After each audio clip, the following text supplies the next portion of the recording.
Well, an NGO is doing its bit to change the lives of school pupils in an impoverished area south of Durban. The Mazisi Kunene Foundation was established to honor the legacy of Professor Mazisi Kunene, a renowned poet who was forced to spend many years in exile because of his beliefs. Well, he dedicated his life to the youth of his village, and now his foundation has adopted a school not far from his final resting place. Joining me from Durban is the foundation's Zosukuma Kunene.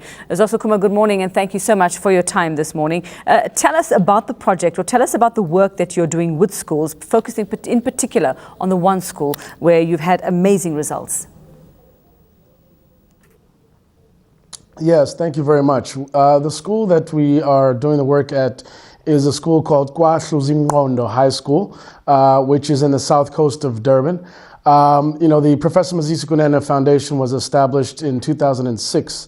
Professor Kunene being my late father, actually, who was a professor at the University of California in Los Angeles, was in exile from South Africa for over 36 years, wrote over 10,000 handwritten manuscripts, wrote the book Emperor Shaka the Great, which is the key pinnacle book on Emperor Shaka, and was a stalwart in the fight against apartheid and the previous laws in South Africa. So it was really an honor to be able to establish the foundation in the year of his passing and continue his legacy and dedication towards education.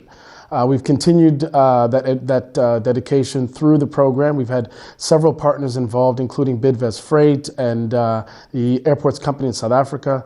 And we've built a library and computer center, about a 4 million rand project. We've also developed newly this year, which is a multi-million rand science lab and computer science lab center, which is also funded by Bidvest Freight. So we've done a lot of work to really get to the fundamentals of education and provide the facilities for young people to grow. I've seen some of those before and after pictures. We've shown some of them, and I've seen from what was sent to us as well. Zosukuma, I want to find out from you, because we have so much information coming through about learning environments and how that makes a difference in how pupils actually get through the day, and how it makes a difference in their results as well. Did you see that, having been involved? I mean, looking at those before pictures and the dilapidated state of that school, did you see the change as you saw the sort of aesthetic change in the school, the change in attitude as well when it came to pupils as things got better? Yeah, absolutely. I mean, you make a really great point. I mean, that's been really fundamental to the basis of our approach to the program, is state-of-the-art facilities in what we previously would call rural areas. We call it the heartland of South Africa, and providing young people in the places and the communities where they are with the same type of facilities that you'd find in the bigger cities really inspires young people. And I think our approach has led to not only young people graduating. I mean, the school started off at 33% pass rate. It's now up to 83, 93% pass rate. And this is just over, a 6-7 year period.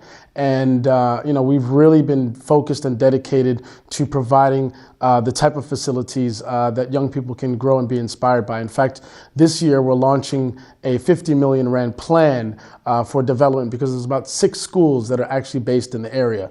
So we want to, at the moment, we're servicing not only the one school, but 5 other schools which are connected to the one school. So we want to actually expand the program to be able to benefit the other schools in the area. So we're really focused on providing not only the types of facilities, but also tutorial programs, programs to allow young people to grow in an environment where they can be inspired. I have to ask, and I'm sure many of our viewers are probably questioning that you've done all this fantastic work in the school. Did you at any point ask the education department why were these schools allowed to deteriorate in this state, and why does it take a foundation like yours to come in and try and fix things?